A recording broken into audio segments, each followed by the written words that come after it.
Hey everyone, today we're going to be eating at Destroyer in LA. This is a cafe that some of my colleagues recommended for me to check out, so I'm pretty excited to try this one out.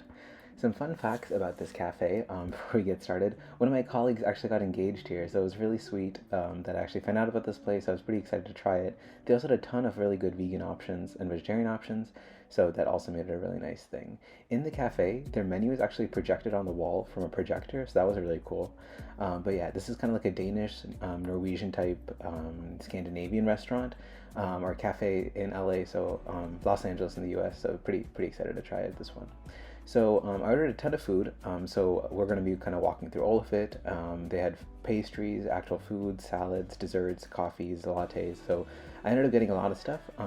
But yeah, so they have a couple of menus and a couple of selections of different types of drinks and different types of food. But we'll go through all of it together and have a great time. So in the cafe, they actually also serve a bunch of like cups from handmade places around LA, as well as some drinks and some of their own specialty types of foods or granola. But we are just going to be getting the food. So I decided to sit outside in the general area, like the little cafe seating area, and we can jump into the food. So the first thing that I ended up getting was actually a heirloom tomato tartine. This had tomato, lotus root, yuzu emulsion, enoki mushrooms, Japanese barbecue sauce, and roasted miso butter. This one was really good. It was very fresh. The bread was very thin. This one did not feel overwhelming, and I kind of like how everything was really nicely balanced. So highly recommend this one if you guys get a chance to get this one. All the flavors worked together perfectly and did not seem overwhelming and didn't feel too heavy, which normally can happen with some tartines with the thickness of the bread, but this one was perfect balanced. Next, this was the first drink I got, which was a sweet potato latte. I wasn't actually a huge fan of the smell, but the taste was pretty good. But I don't know if I'd recommend this one. The smell just kind of off-putted me a bit, so wasn't sure if this one was really my favorite. But I gotta say, the taste did just seem like a regular coffee, like latte, so it's not terrible, but I probably wouldn't recommend getting that one. So the next one in terms of food, you can see this massive French toast. It's actually a Parmesan French toast with Earl Grey Parmesan, papaya jam, nutmeg, whipped cream, and vanilla maple syrup that you're going to see me pouring over it.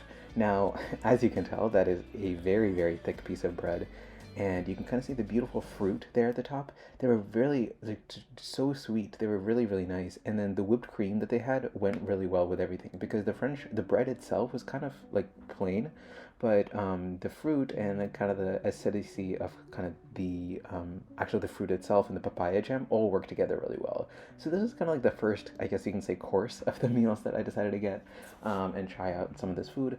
The French toast itself, you'll see me kind of eating it in a second, but it was very good. That one also highly recommend. This one was just kind of a regular iced coffee. They had this coffee from Japan. Nothing too special, I'd say, for this one. This one kind of just tasted normal. But yes, here's the French toast. You can kind of see me drizzling some of the maple syrup on top.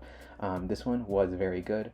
Very light. I expected it, like you can see the thickness of the bread is almost like 2 to 3 inches thick, which is like significant, but it didn't seem overwhelming. I didn't feel it to be overwhelming, and yeah, this was just some coffee that I got just because I need a little bit of break before the next set of meals, which you will see in a second. So another thing I really wanted to try here were the pastries, because the pastries all looked amazing.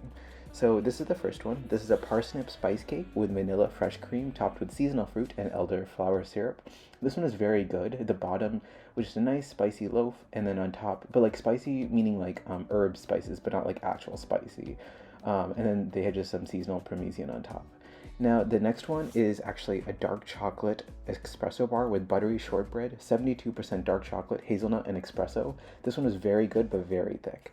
And then lastly, this one was just a practically pumpkin sweet potato pie, you could say is the best way to say it, and then these were just butter on top. This one was probably my least favorite out of these three just because it wasn't honestly that great. Just I didn't love the flavors. And this one is a jam bar. This is a house-made seasonal jam sandwiched between two almond shortbread cookies and dusted with dried fruit powder. This one was also very good. This one also usually sells out very quickly and was one of the top sellers. So this is all the food that I got from this pastries, but there was one more thing I wanted to try, which was actually a very special salad that they had that you'll see in 1 second. This salad is actually a red gem salad, and the reason I wanted to get it is because the pears that you see right there, they're from Frog Hollow Farm. Now, I don't know if you guys remember, but in a previous video, we actually went and got fruit from this farm. So that's why it struck me that, whoa, they actually have fruit from a farm that I'd ordered from before. But yeah, these are Frog Hollow pears. There's avocado on the bottom with goat cheese, hazelnut crunch, and onion jam with some leaves. Now, it may seem like, oh, it's just a salad, but no, this salad is very good. Highly recommend this one. And overall, I would give this restaurant a 10 out of 10 for this cafe. Definitely go to this place if you guys get a chance, and I hope you guys enjoyed. So thanks for watching, and I'll see you in the next one. Bye.